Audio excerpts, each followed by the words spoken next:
welcome everyone to class. Each time we meditate, there is something a little different and something that we can expand on in our lives. And it's very important that we all feel that we're in a learning environment. So just because we come to a meditation class does not mean that we have to already know how to meditate. We're in a class, we can ask the questions that maybe we never felt comfortable asking. A lot of my own discovery in the Dharma, in meditation, really is seeing something in a way that I never saw it before, or perhaps an angle that I never saw it before. So a topic that we have talked about is one of even-mindedness, equanimity, a balanced mind, also compassion.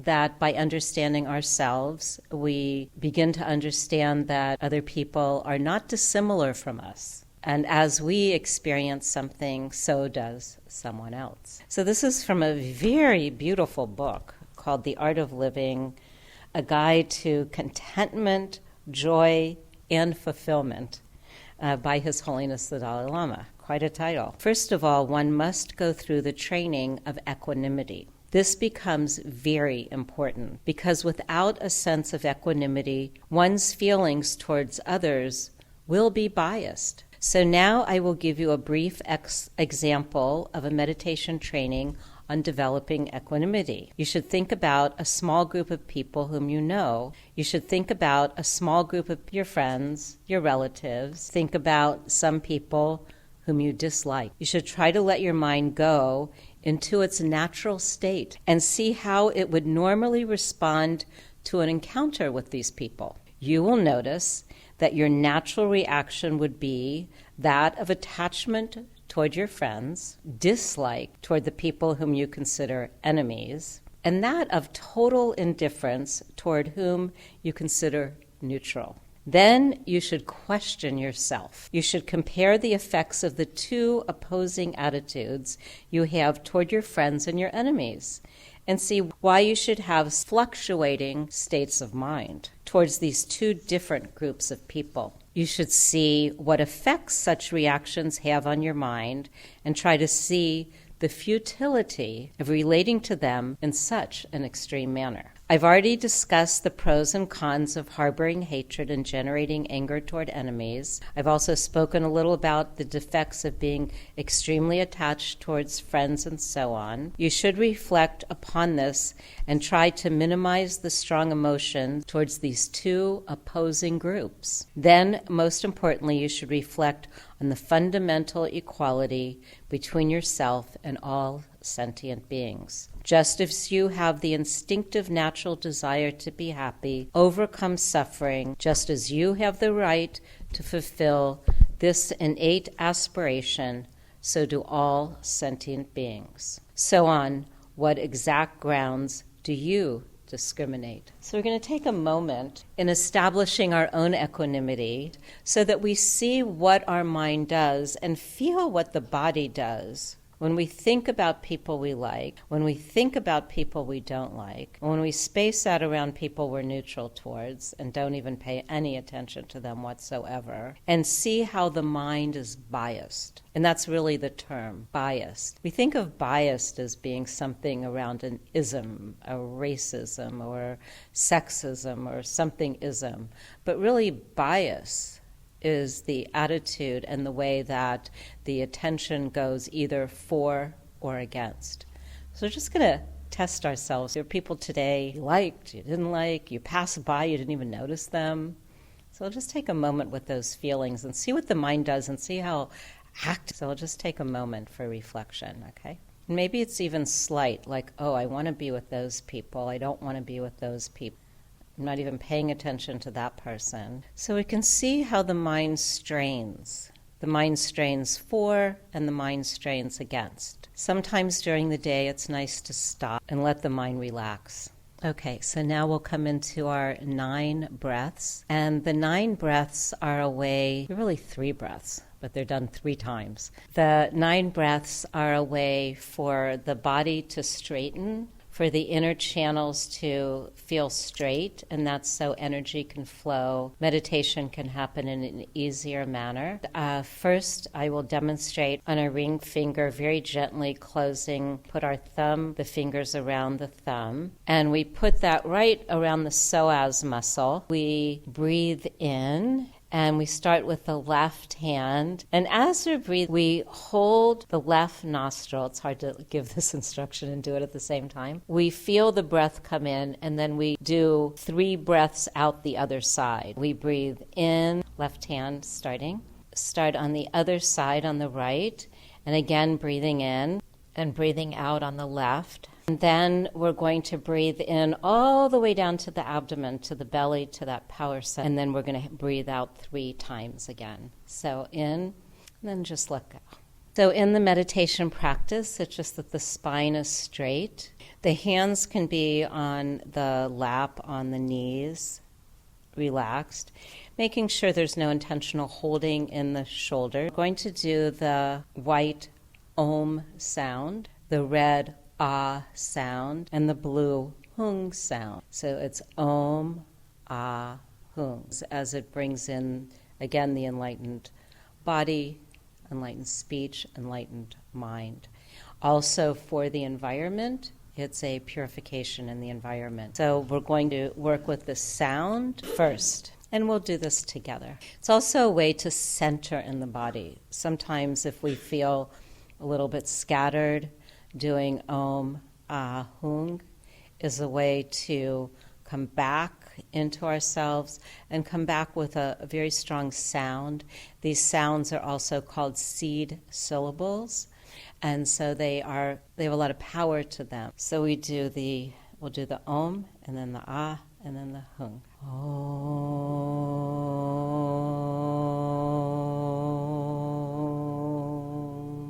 Ah.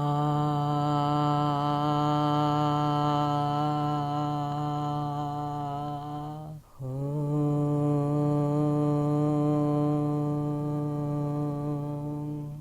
We'll do this 3 times. Om.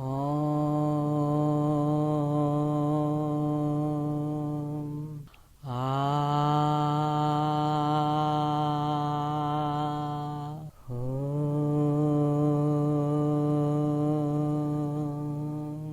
Om. Ah. Hung.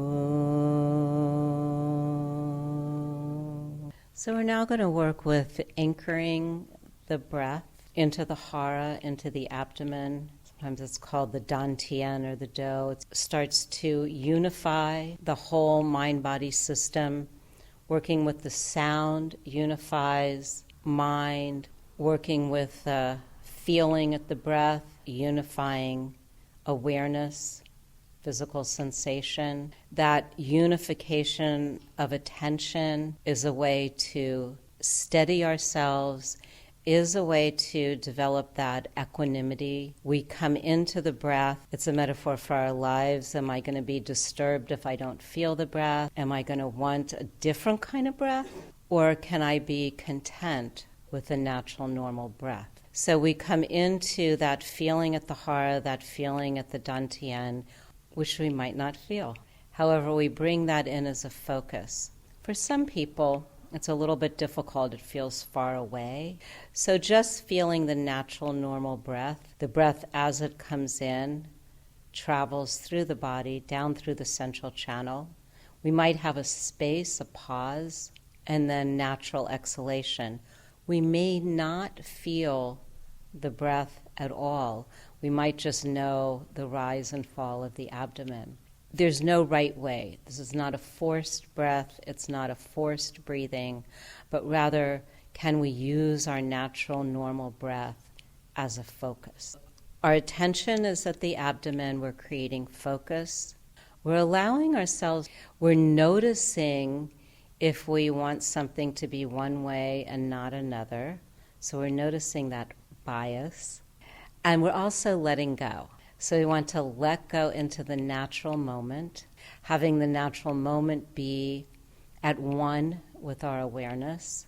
If the mind wanders, We're unconcerned. However, we want to be aware of that so that we can refocus and re-ground ourselves and re-anchor ourselves. Sometimes it feels like meditation is really the re-anchoring, the re-noticing. Sometimes we're able to stabilize and stay there. And then at that point, it's that continuity. Can I extend myself? So we'll begin. And the eyes can be either unfocused, following the bridge of the nose, really unfocused like in martial arts.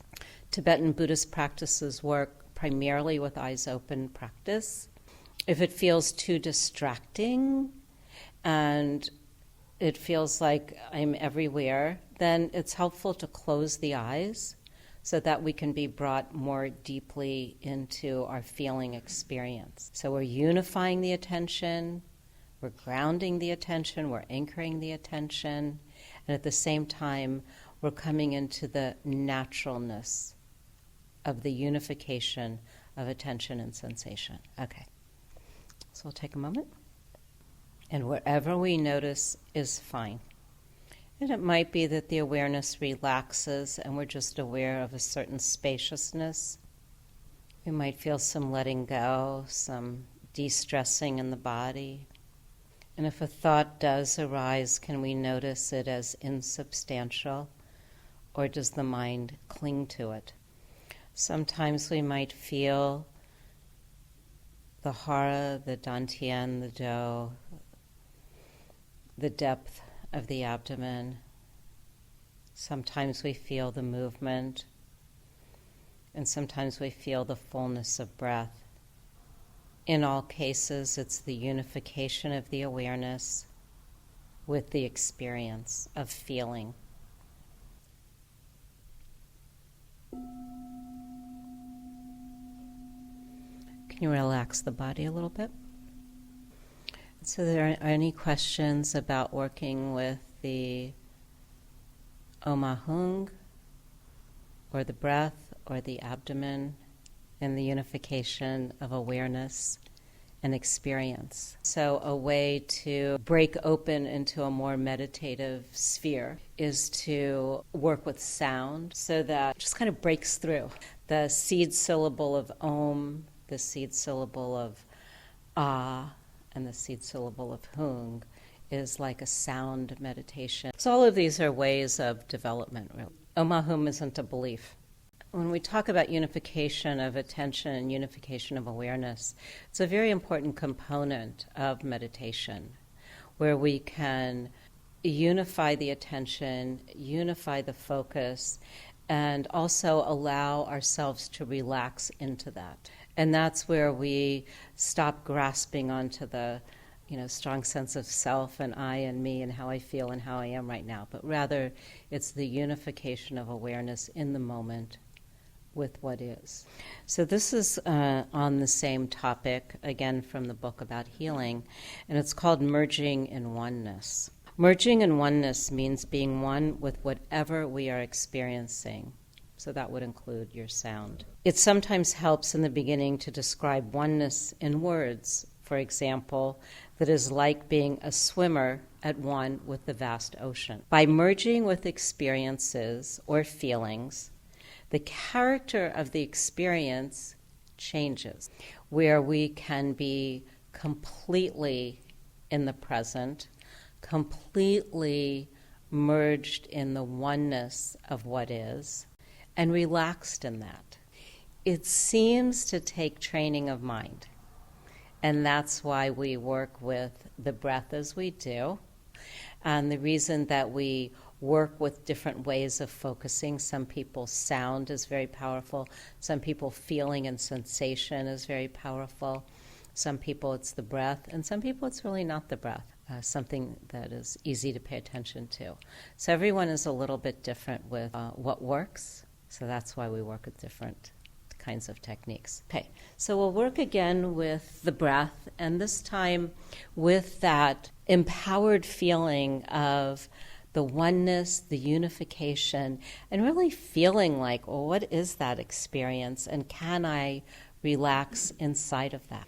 So again, the technique is with either the feeling experience at the abdomen or the belly or the hara.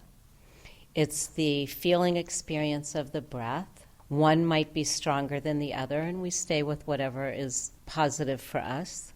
This time we're going to work with relaxing within the experience. It might only be for a moment. Maybe the mind wanders, maybe we start thinking, maybe we have an itch or a little restlessness, whatever it might be. Even with that, can we relax within that? Or do we get pulled to what we started off with initially, that liking this and not liking that and spacing out in the neutral?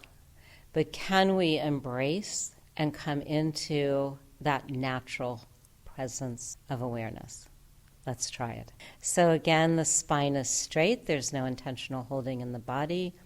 We allow the shoulders to relax if they can. The eyes can be either unfocused down, following the bridge of the nose and open, or they can be closed. And the hands are resting comfortably, and we begin. We're anchoring and stabilizing the attention with the relaxation, with the unification of awareness.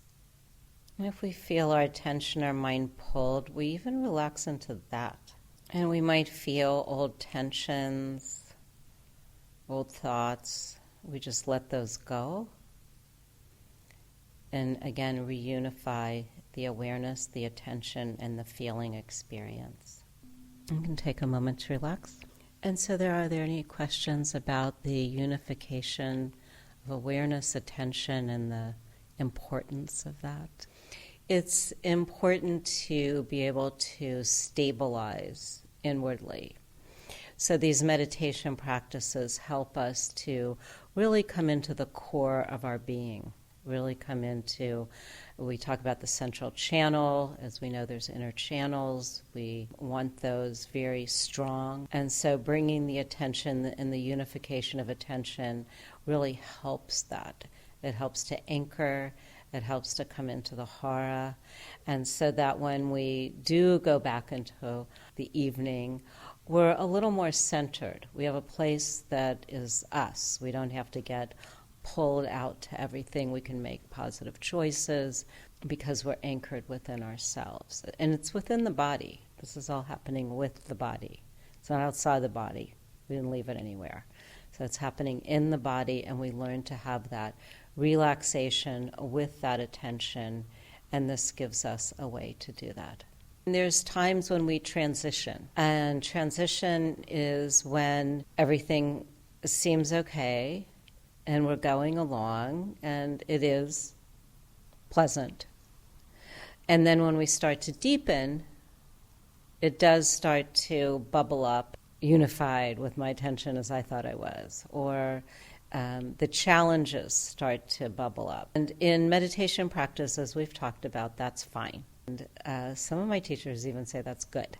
And it's only good if we can be aware of it and it is just coming and going. But if we start to identify with, oh no, bad meditator, then that starts to create a scenario, right? We've solidified that. We've called it good or bad. However, if that shift can just be what it is, mind wandering, oh my goodness, thought I was okay, not okay, and we start to give labels, the liking and disliking to that, then that starts to create its own story. But if we can actually allow for, it's really a difficult feeling, isn't it? A difficult feeling to be as it is without saying, I'm having a difficult time, but it is difficult feeling, and I can actually go into that with an unattached awareness. That's very powerful. That's very strong. So a lot of times we think meditation is being in one state of mind. I'm there. But actually, the meditation is an agility. We experience so many different kinds of states of mind. Just like in our life, we've been through many phases of our life. Some are pleasant, some are not so pleasant. However, this meditation creates an agility, and that we can make that shift, and we think, oh, well, that shift really shouldn't be happening. I'm meditating. But it is. The practice is to be with that which is, even though we don't think it should be that way. So why don't we do some walking meditation? This is a nice time to do walking meditation. Walking meditation is an opportunity, unification of mind, attention, and motion. Some people walking slower helps concentrate. Some people walking faster helps concentrate.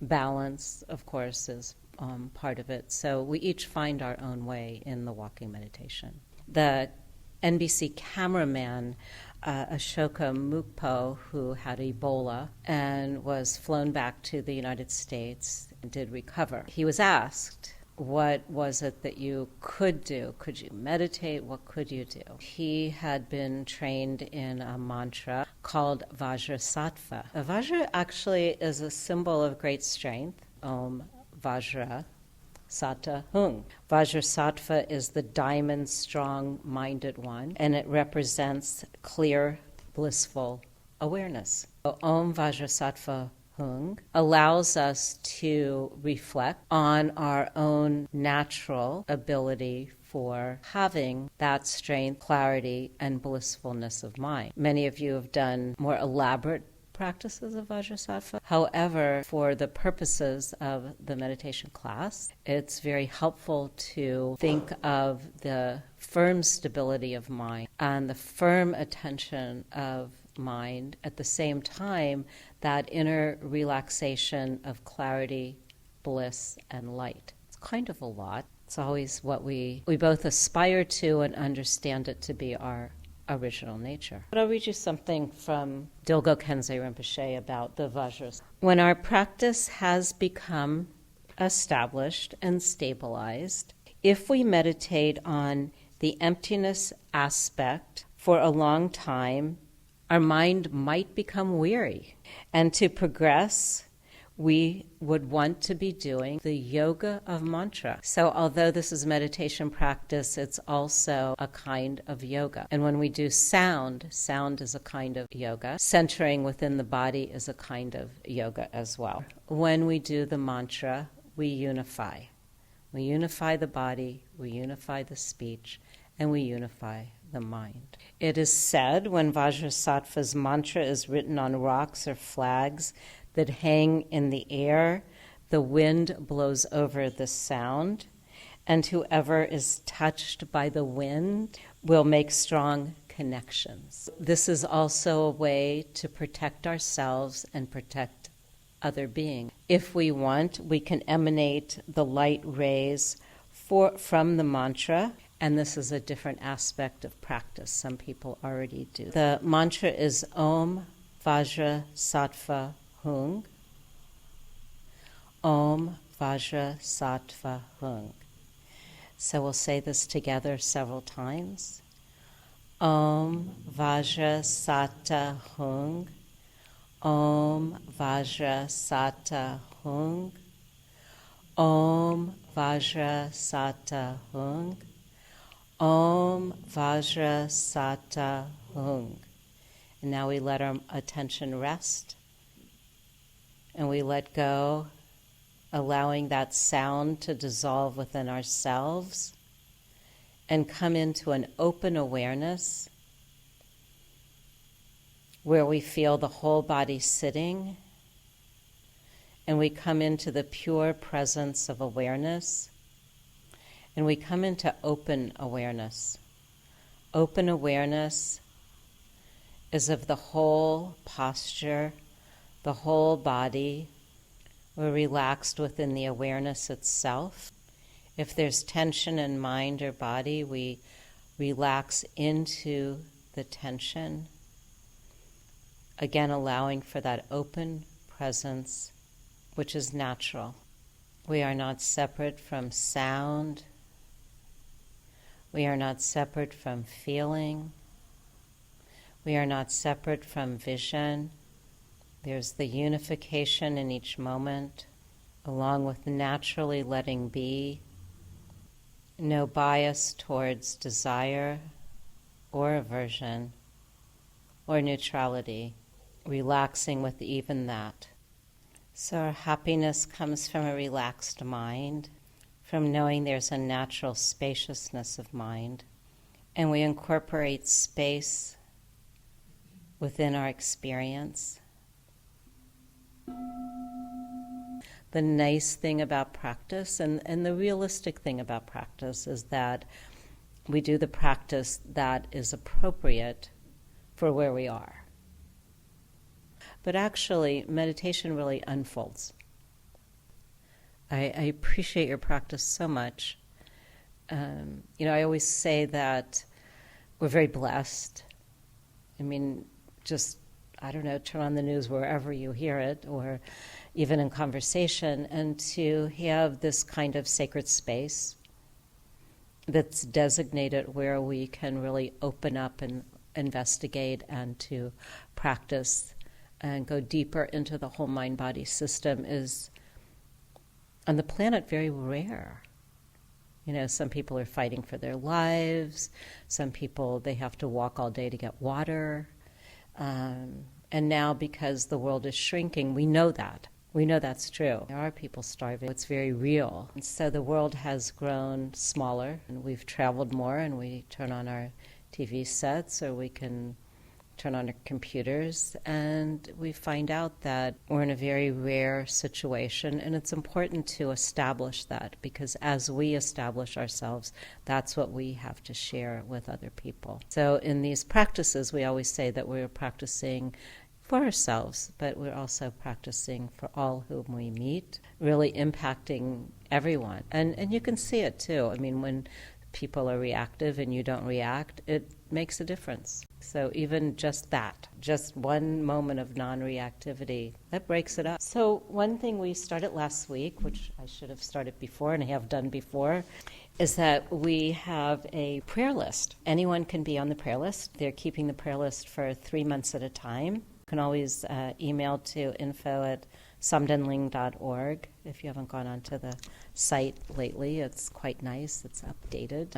And you can always email if you want to be put on the prayer list, or you know somebody who does, who is having difficulties, for obstacles, and also for people who have died, because it's nice to remember people who have passed on and to be able to send good energy into their passing. So we keep people on the prayer list who have passed for 49 days and people who are on the obstacles list for 3 months. So we want to send our good energy towards all of these people, including ourselves. And so this evening we'll conclude, and we take a moment to kind of gather our attention, reflect on maybe some important moments for ourselves. Did we learn anything? If so, taking note of that. If there's anything to let go of, we let go of it. And so we recall the evening began with a deeper look at equanimity, bias, and then we moved into the focus on the breath, the Hara, the Dantian. We had the symbol of the Vajra. We worked with the 9 breaths, the sound meditation of Om Ahung, and then the Om Vajrasattva Hung, and then letting go into pure presence. So we dedicate this evening to all people in search of peace, all people in search of greater happiness, and we make the wish that may we be of benefit to everyone we meet.